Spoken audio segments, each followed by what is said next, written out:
here for around 10 years. And I'm going to tell you a little story, 5 minutes. And I'm reading off my phone so I don't get carried away and keep talking. Not too long ago, the way one got rid of their garbage in San Mateo was to put it in the back of your car, drive to the edge of San Francisco Bay, and dump it in. Oh, wow. Anyone familiar with Seal Point Park in San Mateo? Yes. Seal Point Park is a pile of garbage that's been covered up. Just so you know, it really happened. So that's one former garbage mound. In the early 1960s, a woman named Esther Gulick watched out of her window in the Berkeley Hills as a garbage truck dumped a load of trash into the San Francisco Bay and then lit it on fire. She got together with two friends named Kay Kerr and Sylvia McLaughlin, and they said, "Geez, this stinks. What can we do about it?" They set about to study the trash in San Francisco Bay.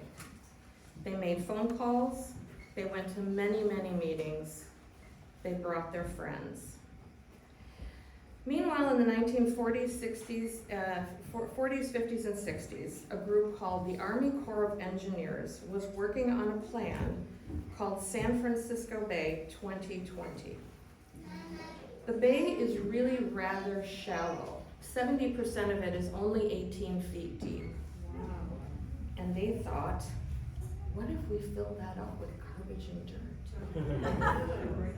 The plan, San Francisco Bay 2020, was to fill up so much of the bay with garbage and dirt that instead of being 7 miles across, they would fill it up to make it more like a river or a creek.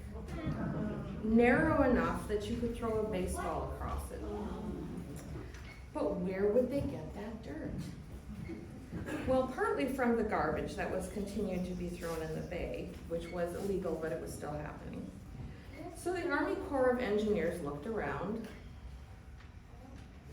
and they saw Mount San Bruno. And if you can't picture what Mount San Bruno is, that's the one that you have to go around to get to San Francisco. It's got the big image of San Francisco Industrial City in the white lettering. That is Mount San Bruno. So, it pointed out, and just think about this, but the original plan was to take Mount San Bruno, pick it up, and put it into the bay from here to San Francisco.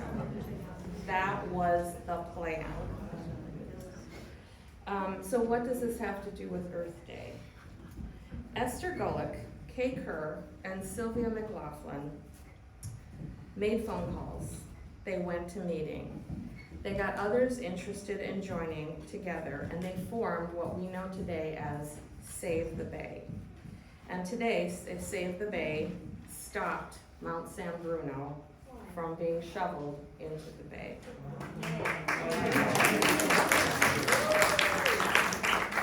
And Save the Bay San Francisco Foundation brought us the first Earth Day. I have a little moral to my story, and I'm going to ask some help from my friends. 90% of life is showing up. Make the call. Bring a friend. Change the world. There we go.